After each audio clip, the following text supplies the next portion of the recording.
Assalamualaikum warahmatullahi wabarakatuh. Saya Siti Nurfaika. Perkenalkan, nama saya Nilvira Hayu. Saya Farah Marcella. Nama saya Sri Anji. Saya Nandini Valentika. Nama saya Islamia. Di sini kami akan mempresentasikan materi tentang pers pada masa Orde Lama. Pada masa sekarang dan dulu, kebebasan pers sangat berbeda. Secara umum, orang sering menyamakan antara pers dengan jurnalistik. Oleh karena itu, perlu ditelusuri sejarah jurnalistik terlebih dahulu.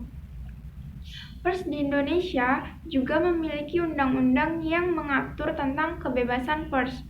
Undang-Undang Kebebasan Pers tersebut tertera di dalam Undang-Undang Nomor 40 Tahun 1999 tentang Pers Pasal 4 di dalam ayat 1. Disebutkan bahwa kemerdekaan pers dijamin sebagai hak asasi warga negara. Ayat kedua, bahwa terhadap pers nasional tidak dikenakan penyensoran, pemberedelan, atau pelanggaran penyiaran. Ayat ketiga, bahwa untuk menjamin kemerdekaan pers, pers nasional mempunyai hak mencari, memperoleh, dan menyebarluaskan gagasan dan informasi. Dan ayat keempat, bahwa dalam mempertanggungjawabkan pemberitaan di depan umum, wartawan mempunyai hak tolak, bahkan dalam Undang-Undang Dasar tahun 1945, disebutkan antara lain dalam pasal 28F bahwa setiap orang berhak untuk berkomunikasi dan memperoleh informasi untuk mengembangkan pribadi dan lingkungannya, sosialnya, serta berhak untuk mencari, memperoleh, memiliki, menyimpan, mengolah, dan menyampaikan informasi dengan menggunakan segala jenis saluran yang tersedia. Oleh sebab itu, pers di Indonesia sangat dijamin karena memiliki hak asasi sebagai warga negara. Hubungan pers era reformasi berlangsung dinamis. 21 Mei 1998, Indonesia meninggalkan gaya lamanya. Sifat kritis terhadap penguasa dan hal-hal yang terjadi di masyarakat, dan juga lebih mempunyai kebebasan ekspresi dalam arti harus bisa memainkan peran penting dalam menggerakkan sumber daya alam.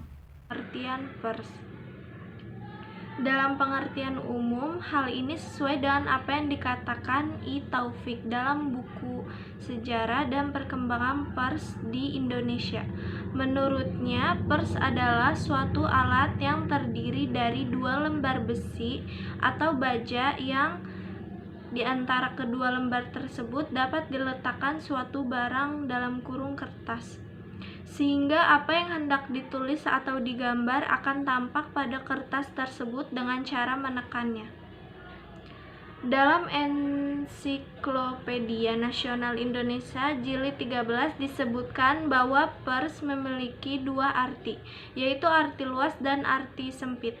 Dalam arti luas, pers adalah seluruh media baik elektronik maupun cetak yang menyampaikan laporan dalam bentuk fakta, ulasan, laporan, dan gambar kepada masyarakat luas secara reguler. Dalam arti sempit, pers hanya terbatas media cetak seperti surat kabar harian, surat kabar mingguan, buletin, dan majalah.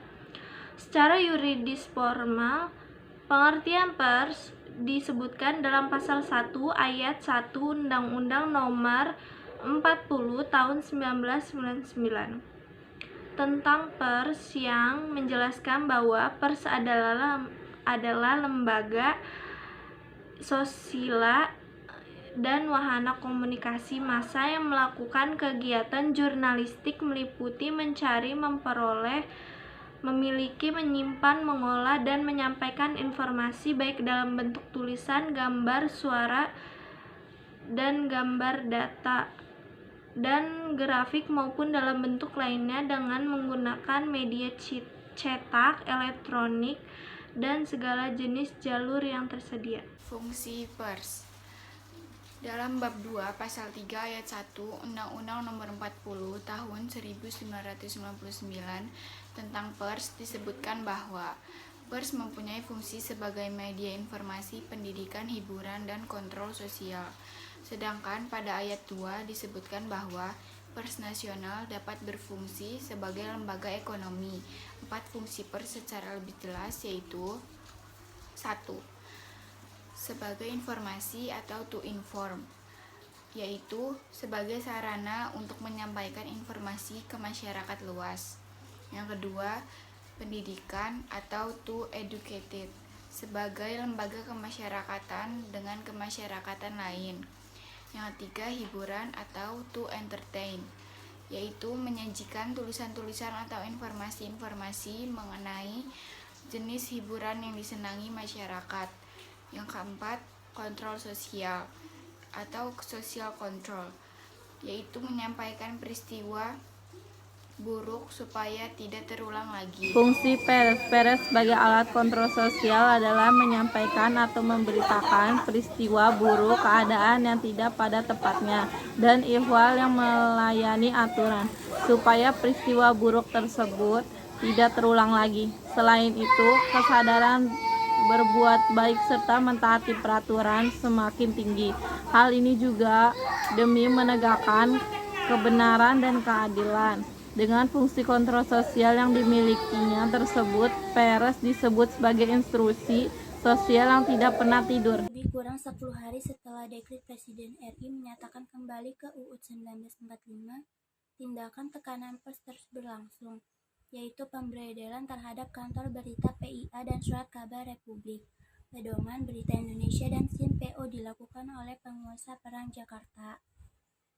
Hal ini tercermin dari pidato Menteri Muda Penerangan Maladi dalam menyambut HUT Proklamasi Kemerdekaan RI ke-14 antara lain, hak kebebasan individu disesuaikan dengan hak kolektif seluruh bangsa dalam melaksanakan kedaulatan rakyat, hak berpikir dan menyatakan pendapat, dan memperoleh penghasilan sebagaimana dijamin UUD 1945 harus ada batasnya, keamanan negara, kepentingan bangsa, moral dan kepribadian Indonesia, serta tanggung jawab kepada Tuhan Yang Maha Esa.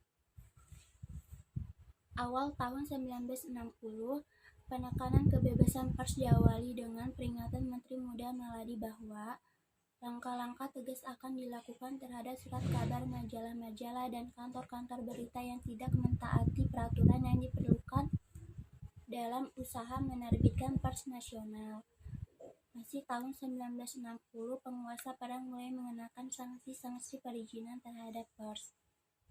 Tahun 1964, kondisi kebebasan pers semakin buruk, digambarkan oleh E.C. Smith dengan mengutip dari Army Handbook bahwa Kementerian Penerangan dan badan-badannya mengontrol semua kegiatan pers. Perubahan ada hampir tidak lebih sekadar perubahan sumber wewenang, karena sensor tetap ketat dan dilakukan secara sepihak.